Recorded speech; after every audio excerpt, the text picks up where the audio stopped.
Hey guys, this is Bill. Did you know that the latest studies show that between 35 to 37% of all adults in the United States have a financial advisor? When I saw that statistic, it blew my mind. I thought it was going to be more people. And my question is, do you really need a financial advisor? Should everybody have a financial advisor? And what can you do if you decide not to have a financial advisor? Can you create a plan that it will be equally as good as one done by a professional financial advisor? This is what we're going to answer in this video. But before we do, please, I ask you to please like this video and subscribe. It doesn't cost you anything and it really helps the channel to reach more people. When hiring a financial advisor, you need to understand that there's two main ways that you can utilize a financial advisor. You can ask them as an advisor itself, which they do not have control of your portfolio, and they just create a roadmap, a plan, if you will, of what you need to do and when in order to achieve your goal. And the other way is that you relinquish control over all your assets and they manage it the best way possible so they can outperform the market. That's what they're trying to sell you, to outperform the market. But you have to understand that within the lifespan of 20 years, only 7% of financial institutions are able to outperform the market consistently.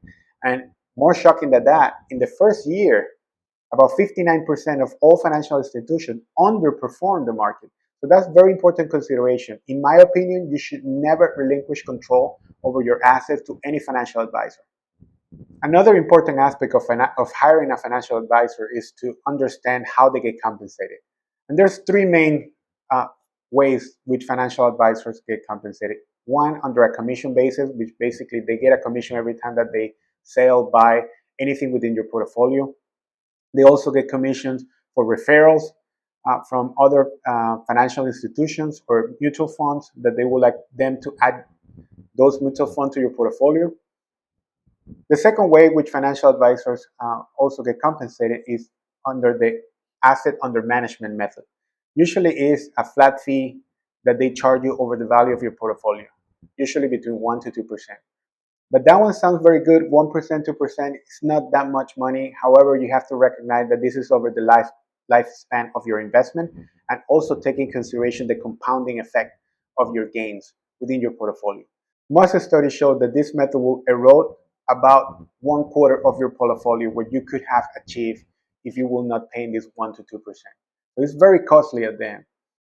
And the last method, and the one that I will use if I have to hire a financial advisor, will be just paying an hourly rate. So this one, of course, a lot of financial advisors do not like this method because they claim that it takes away the amount of time that they can spend with their customer to get to know their specific needs so they can develop a better plan.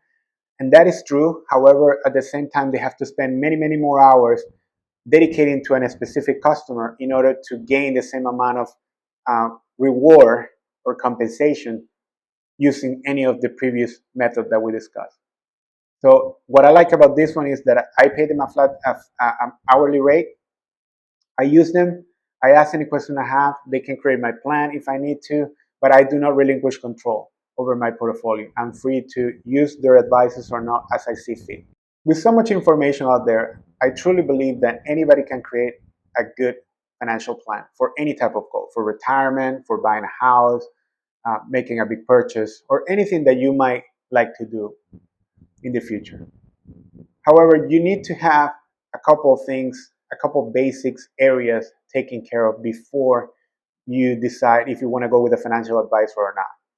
And one of them, and in no particular order, is the budget. You need to have a budget. The budget is so important because it will tell you how much money is coming in, how much money is going out, where it's going, and can you find savings opportunity in order for you to apply those savings towards your financial goal. The next one is an emergency fund. Emergency funds are super important, are critical for your success in the long term. This emergency fund will protect you against any external circumstances that will derail or could derail your financial plan. The next one is if you have any high interest debt like credit cards, student loans, car loans, you need to try to pay all those debt and don't incur in the future in any of those debts, because that will really, really derail your long-term goal and your long-term financial plan.